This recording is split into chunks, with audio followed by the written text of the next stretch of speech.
बोलो श्री गुरुदेव भगवान की जय। प्यारे कृष्ण कन्हैया लाल की जय। श्री रामचरितमानस बालकांड 221वें दोहे से। कहु सखी अस को तनुधारी, जो न मोह यह रूप निहारी। को सप्रेम बोली मृदुबानी, जो मैं सुना सो सुनहु सयानी। हे सखी, भला कहो तो ऐसा कौन शरीरधारी होगा जो इस रूप को देखकर मोहित ना हो जाए। अर्थात यह रूप जड़ चेतन सबको मोहित करने वाला है। तब कोई दूसरी सखी प्रेम सहित कोमल वाणी से बोली, हे शयानी, मैंने जो सुना है उसे सुनो। ये दो दशरथ के ढोटा, बाल मरालन के कल जोटा। मुनि कौशिक मख के रखवारे, जिन रन अजर निशाचर मारे। ये दोनों राजकुमार महाराज दशरथ के पुत्र हैं। बालराज हंसों का सुंदर जोड़ा है। ये मुनि विश्वामित्र के यज्ञ की रक्षा करने वाले हैं। इन्होंने युद्ध के मैदान में राक्षसों को मारा है। श्याम गात कल कंज बिलोचन, जो मारीच सुभुज भदु मोचन। कौसल्या सुत सो सुख खानी, नाम राम धनु सायक पानी।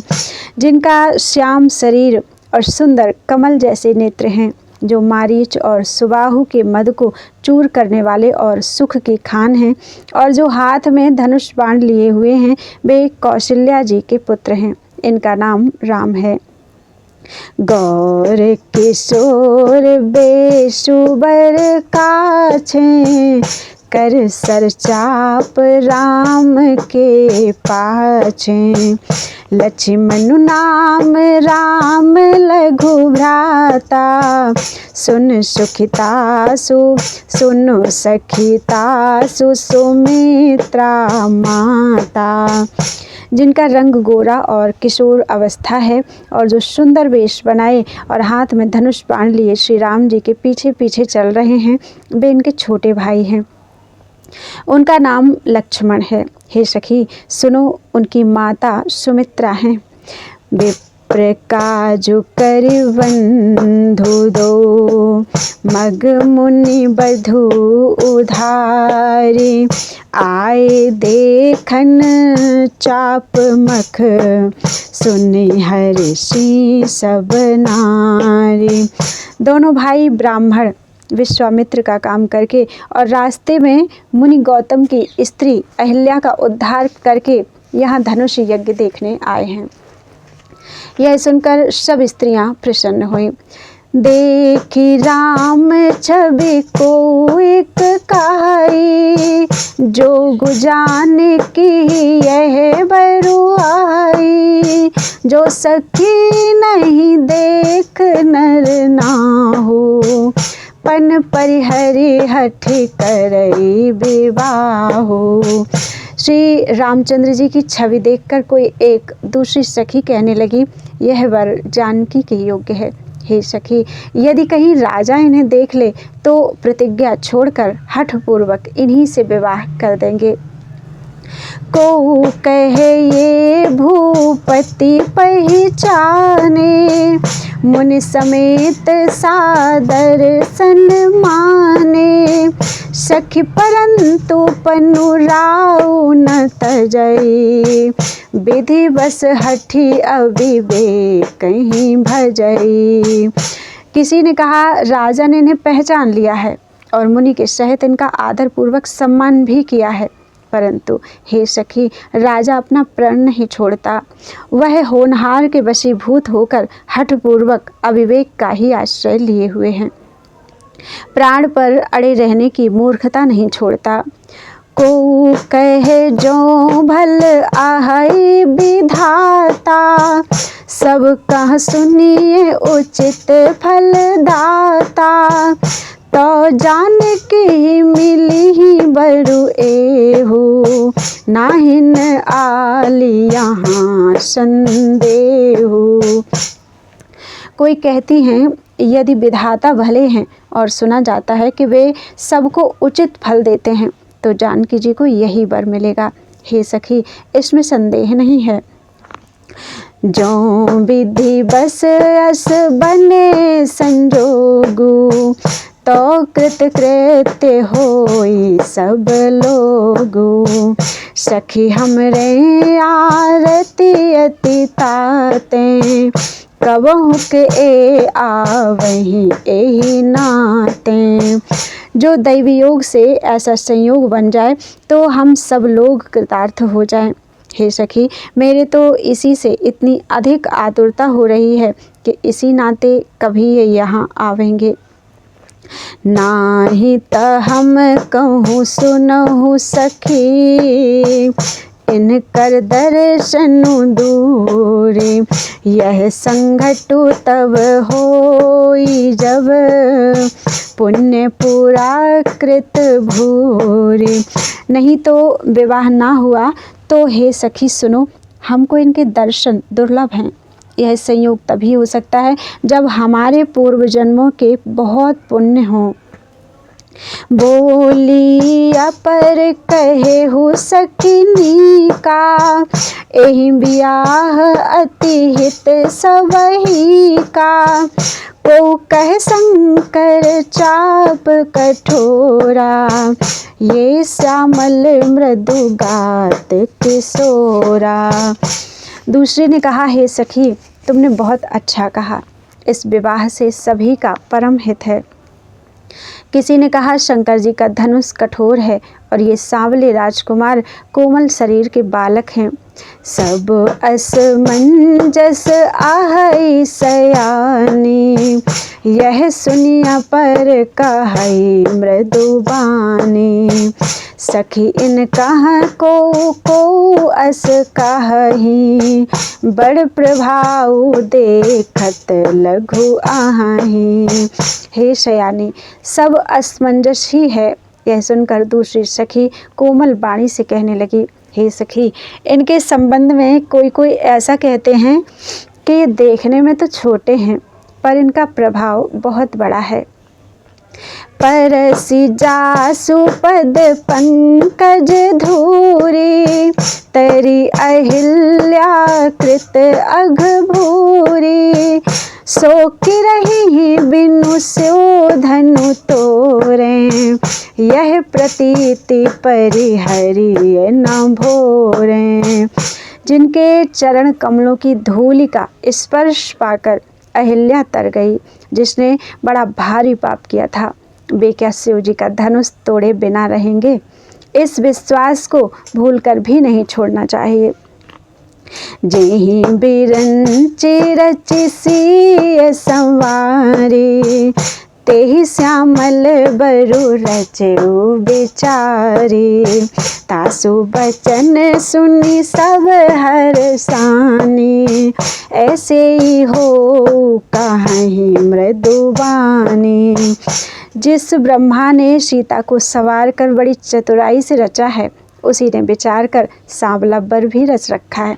उसके ये वचन सुनकर सब हर्षित हुई और कोमल वाणी से कहने लगी, ये हर सही बर सही सुमन, सुमुख सुलोचनी वृंद।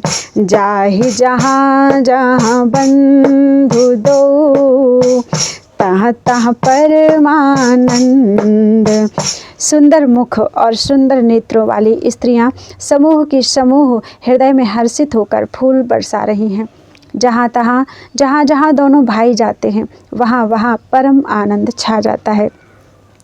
पुर पूरब दिशि गे दो भाई, जहाँ धन मुख हित भूमि बनाई। अति विस्तार चारु गज ढारी, विमल वेदिका रुचिर संवारी। दोनों भाई नगर के पूर्व ओर गए, जहाँ धनुष यज्ञ के लिए रंगभूमि बनाई गई थी। बहुत लंबा चौड़ा सुंदर ढाला हुआ पक्का आंगन था, जिस पर सुंदर और निर्मल वेदी सजाई गई थी। चौं दिसि कंचन मंच विशाला, रचे जहाँ बैठहि महिपाला। तेहि पाछे समीप चहु पासा, अपर मंच मंडली बिलासा। चारों ओर सोने के बड़े बड़े मंच थे, जिन पर राजा लोग बैठेंगे। उनके पीछे समीप ही चारों ओर दूसरे मचानों का मंडलाकार घेरा सुशोभित था। कछुक ऊंची सब भांति सुहाई, बैठहि नगर लोग जहाँ जाई। तिनके निकट विशाल सुहाए, धवल धाम बहु बरन बनाए।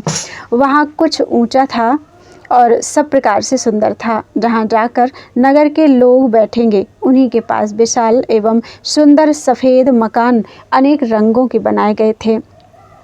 जहाँ बैठे देखहि न सब नारी, जथा जोग निज कुल अनुहारी।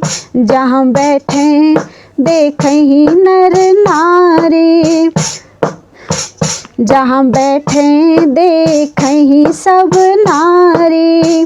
जथा जोग निज कुल अनुहारी। पुर बालक कही मृदु मृदु बचना, सादर प्रभु ही दिखावहि रचना। पुर बालक कही कही मृदु बचना, सादर प्रभु ही दिखावहि रचना। जहाँ अपने अपने कुल के अनुसार सब स्त्रियां यथा योग्य, जिसको जहाँ बैठना उचित है, बैठकर देखेंगी। नगर के बालक कोमल वचन कह कह कर आदर पूर्वक प्रभु श्री रामचंद्र जी को यज्ञशाला की रचना दिखला रहे हैं। सब शिशु एहि मिस प्रेम बस, परसि मनोहर गात।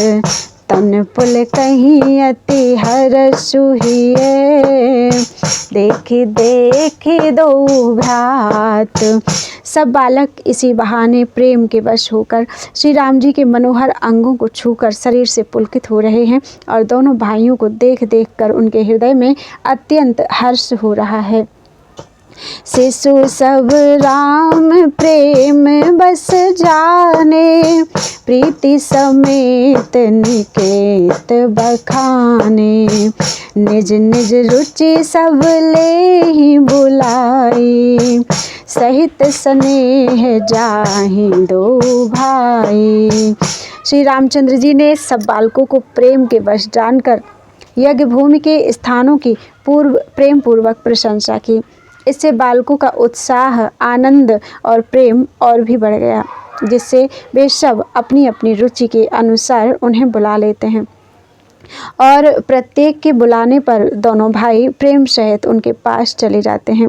राम दिखावहि अनुजहि रचना, कही मृदु मधुर मनोहर बचना। लौ निमेष महु भुवन निकाया, रचई जासु अनुशासन माया। कोमल, मधुर और मनोहर वचन कहकर श्री राम जी अपने छोटे भाई लक्ष्मण को यज्ञ भूमि की रचना दिखलाते हैं, जिनकी आज्ञा पाकर माया लव निमेष पलक गिरने के चौथाई समय में ब्रह्मांडों के समूह रच डालती है। भगति है तो सोई दीन दयाला, चितवत चकित धनुष मखशाला। कौतुक देखि चले गुरु पाही, जान बिलम्ब त्रास मन माही। वही दीनों पर दया करने वाले श्री राम जी भक्ति के कारण धनुष यज्ञशाला को चकित होकर आश्चर्य के साथ देख रहे हैं। इस प्रकार सब कौतुक विचित्र रचना देखकर वे गुरु जी के पास चले। देर हुई जानकर उनके मन में डर है। जासु त्रास डर कहूँ डर होई, भजन प्रभाव दिखावत सोई। कही बातें मृदु मधुर सुहाई, किए विदा बालक बरियाई। जिनके भय से डर को भी डर लगता है, वही प्रभु भजन का प्रभाव, जिसके कारण ऐसे महान प्रभु भी भय का नाट्य करते हैं, दिखला रहे हैं। उन्होंने कोमल और मधुर सुंदर बातें कहकर बालकों को जबरदस्ती विदा किया। सभय सप्रेम विनीत अति, सकुच सहित दो भाई। गुरु पद पंकज नाई सिर, बैठे आय सुपाई। फिर भय, प्रेम, विनय और बड़े संकोच के साथ दोनों भाई गुरु के चरण कमलों में सिर नवाकर आज्ञा पाकर बैठे। बोलो वृंदावन बिहारी लाल की जय। त्वदीयं वस्तु गोविंदम तुभ्यमेव समर्पये, तेन त्वदंघ्रि कमले रतिं मे यच्छ शाश्वतीम्।